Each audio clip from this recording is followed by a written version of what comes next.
Chapter 25. Mmps is taught a lesson. The cadets stared blankly at each other. Only two of them were undressed. The others had all their clothing on. It was time for the head assistant to go the rounds to see that all was right for the night. Should he be allowed to enter the dormitory, he would certainly smell a mouse, and perhaps knock all their plans for a feast in the head. "Off with your clothing, all of you," whispered Tom. "I'll manage this affair. Pretend to be asleep." "But Tom, it's my fault," began Dick, when his younger brother cut him to the short. "Into the bed. I'll be all right, Dick." Satisfied that Tom had some plan in his head for smoothing matters over, the other boys disrobed with marvelous rapidity and crept into their beds. While this was going on, the knocking at the door continued. "Boys, open the door," said George Strong. "Open the door. Do you hear?" "Answer him," whispered Tom to Larry, whose bed was nearest. "Pretend you have just awoke." And he flung himself onto the floor with one of a pair of big rubber boots in each hand. "Oh, Mr. Strong, is that you?" "Yes, open the door." "Why, is it locked?" "Yes." At once, Larry tumbled from his bed, unlocked the door, and stood there rubbing his eyes. "Excuse me, sir, for not hearing you before." "I want to know what the meaning is of this noise in here," said George Strong severely, as he gazed around the dimly lit apartment, for the lamp was turned low. "You boys are... Gracious me, what's this?" The teacher started back in genuine surprise, and his words aroused all of the boys in the beds, who followed his gaze in equal wonder. For in the center of the floor sat Tom, his eyes tightly closed, a rubber boot in each hand, and rocking backwards and forward with great rapidity, as if rowing. "2 lengths ahead," muttered Tom. "I'll beat you yet, Larry. 3 lengths. Oh, but this is a dandy race. Pull away. You can't beat me. Oh, there goes another oar." And bang went one of the rubber boots against the baseboard, and Tom made a leap, as if diving into the water after it, sprawling and spluttering as he pretended to swim.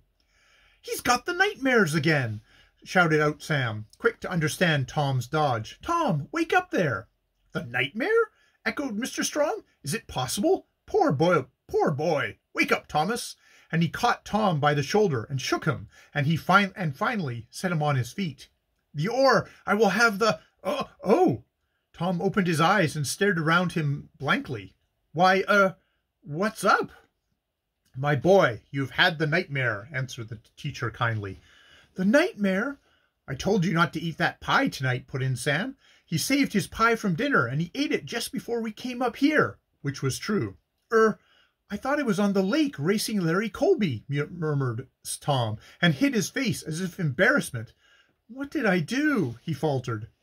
"You almost raised the roof, that's what you did," answered Dick. "You had better send home for some of those digestion tablets you used to take." And then he hid his face in the blankets to keep from laughing out loud. "I will." Tom turned to George Strong. Excuse me, Mr. Strong. I am sorry I have caused you so much trouble." "How do you feel now?" questioned the assistant anxiously. "Oh, I'm all right now." "Well, then, go to bed, and I trust you sleep more soundly for the balance of the night," said the teacher, and he remained in the room until Tom was tucked in, and when he went off, taking the key of the door with him. "Tom, you're a brick," came from Frank when the teacher was out of hearing. "What head you have on your shoulders."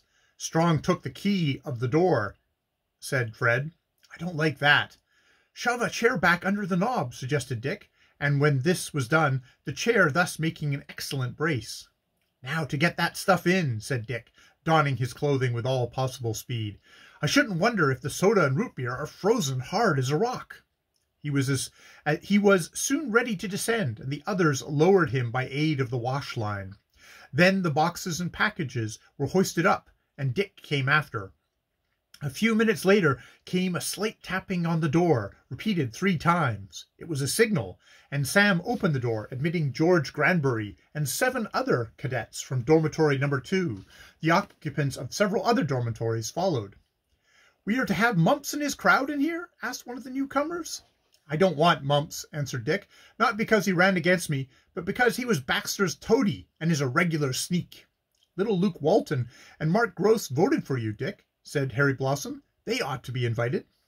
"All right, Tell them to come in, and anybody else who wishes, outside of Mmps, answered Dick.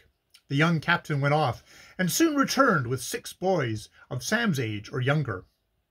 Mmps is awfully mad, he announced. My idea is he is going to cause us trouble if he can.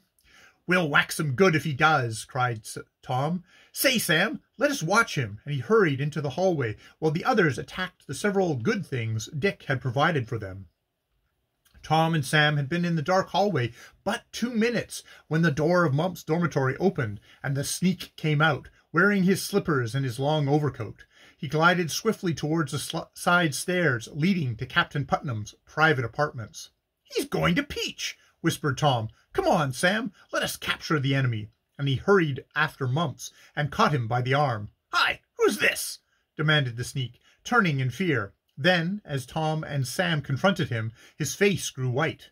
Come with us, Mmps. We want to treat you, answered Tom readily, in whose head another trick had entered. I don't want any of your treat, growled the sneak. Let me go. Oh, you must come, urged Tom. We have a fine bottle of root beer and a lot of candied fruit for you. If there was one thing that Mmps liked, it was root beer, while he knew candied fruit was very rich eating. Accordingly, he hesitated. I'll get all I can first and tell on them afterwards, he thought, and allowed Tom and Sam to conduct him into the dormitory occupied by the Metropolitan Sextet. Here is Mmps come to join us, cried Tom, as he introduced the sneak into the room, and he winked at Dick. Now, Mmps, sit down and make yourself at home, and I'll get something for you. And he motioned the sneak to a position at the head of his bed. He hurried off, and presently came back to Mmps with a fine slice of candied orange. The sneak was greedy, and instantly transferred the entire slice to his mouth, and began to chew it vigorously. Oh! He cried presently, and drew down his face in disgust. What's the matter, Mmps? Asked Sam. This orange tastes like kerosene, spluttered Mmps, and rushed to the window. As he put out his head, Tom pointed to the sneak, and then to the lamp at which he had flavored the candied fruit. We'll get square, just wait, he whispered. You gave me that piece on purpose, he howled the sneak. As soon as he had cleared his mouth. Oh, what an awful dose. Somebody give me a drink of water. The water's all gone, Mmps, answered Tom. Awfully sorry. Have a glass of root beer. And he poured out a tumbler full. Willing to drink anything to take the taste out of his mouth, the sneak took the tumbler and gulped down about half the root beer. The remainder was about to follow, when suddenly he stopped short. Oh my! Awfully good, isn't it? Put in Dick. Good? It tastes like salt water, snorted Mmps. And he was not far wrong, for Tom had taken the pains to put a lot of salt into the glass before filling it up. Why, that is the best root beer I ever tasted, put in Larry. It's as sweet as sugar. Let me taste your glass, Mmps. Do it with pleasure. And the sneak passed it over. Larry pretended to take a gulp. Fine. Couldn't be better. Isn't that so, Frank? And he passed the glass to Harrington. It's certainly as good as mine, and that's okay, answered Frank. And then George Granbury took the tumbler and declared the root beer was even better than what he had had previously. It's certainly your stomach, Mmps, my boy, said Tom. You look kind of funny, just like a fellow I knew who got the smallpox.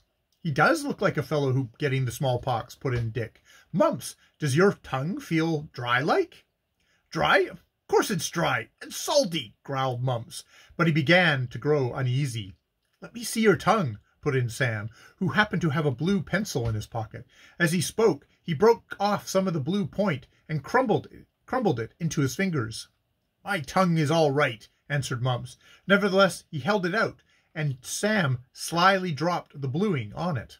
It's as blue as indigo, he exclaimed. Look into the glass for yourself. Somewhat against his will, Mmps strode over to the looking-glass. As he noted the condition of his tongue, he grew very pale and began to tremble. It is blue, he whined, and I feel sick all over. Oh, say, do you think I'm really getting the smallpox? For an instant, there was a dead silence. Then the boys could hold it in no longer, and a long but smothered laugh showed the sneak how completely he had been sold. End of chapter 25.